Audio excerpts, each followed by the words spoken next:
The doctor is saying that you will die because of cancer, isn't it? No, your cancer is cancelled, Swami said.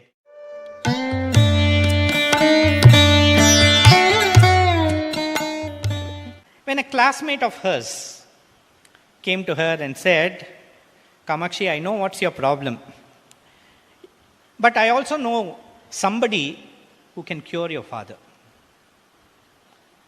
So, come today itself we'll go. So, after the classes, the Bangalore Medical College is just next to City Market, which is a bus stop. So, they went, and from there was a direct bus to Whitefield. So, they went to Whitefield, had Swami's darshan. And because the buses were not frequent those days, like somebody said, in those days we had a lot of roads and no buses. Today we have a lot of buses and no roads in Bangalore. I'm sure it's true in Mumbai also. So the sister came back home very late.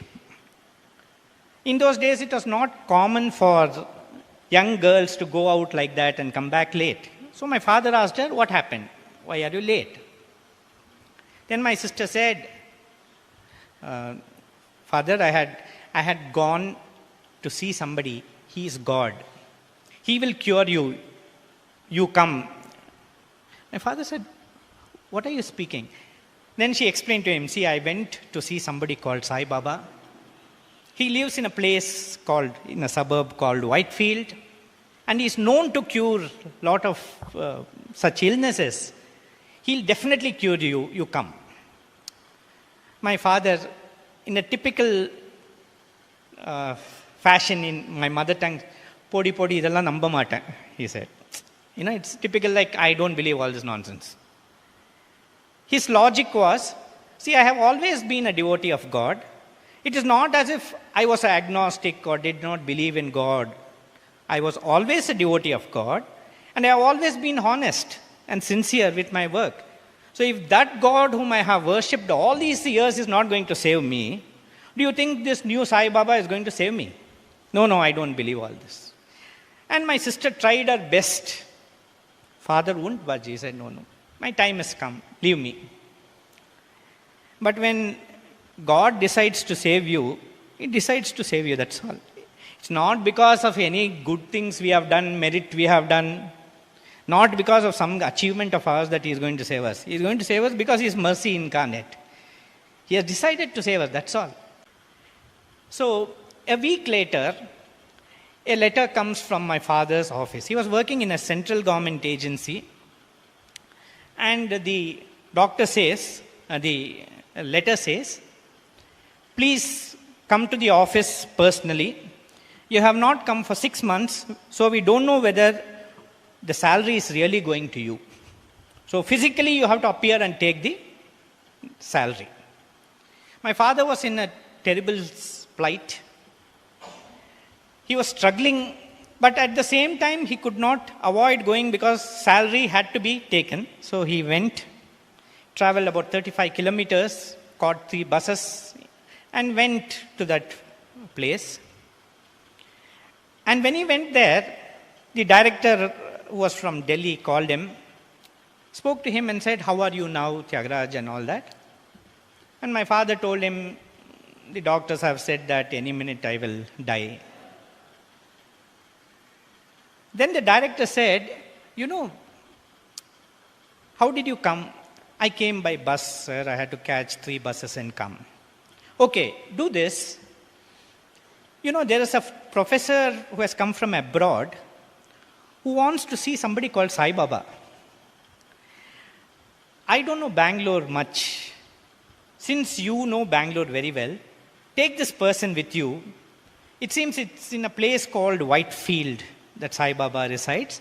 Take him to that place, let him look at him, and then on the way back, the car can drop you at home. What a bait. You might tell your daughter, I don't believe all this nonsense. Can you tell your boss? You can't tell your boss. And as they say, it is a 2-in-1 offer.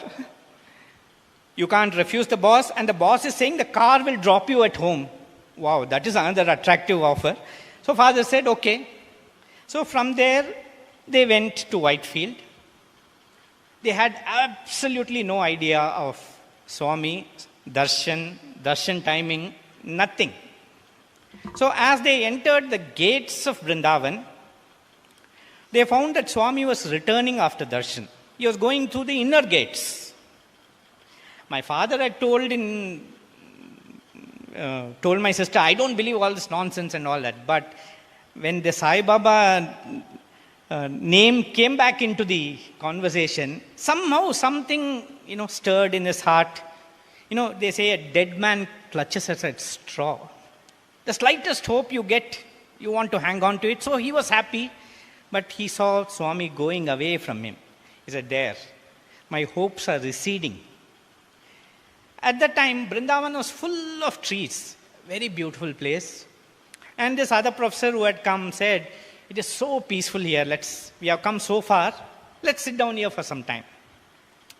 And one of the volunteers came to him and said, Baba comes for darshan only in the evening after 5.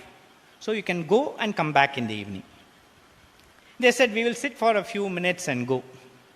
They were just sitting there when suddenly the gates opened and Swami came out.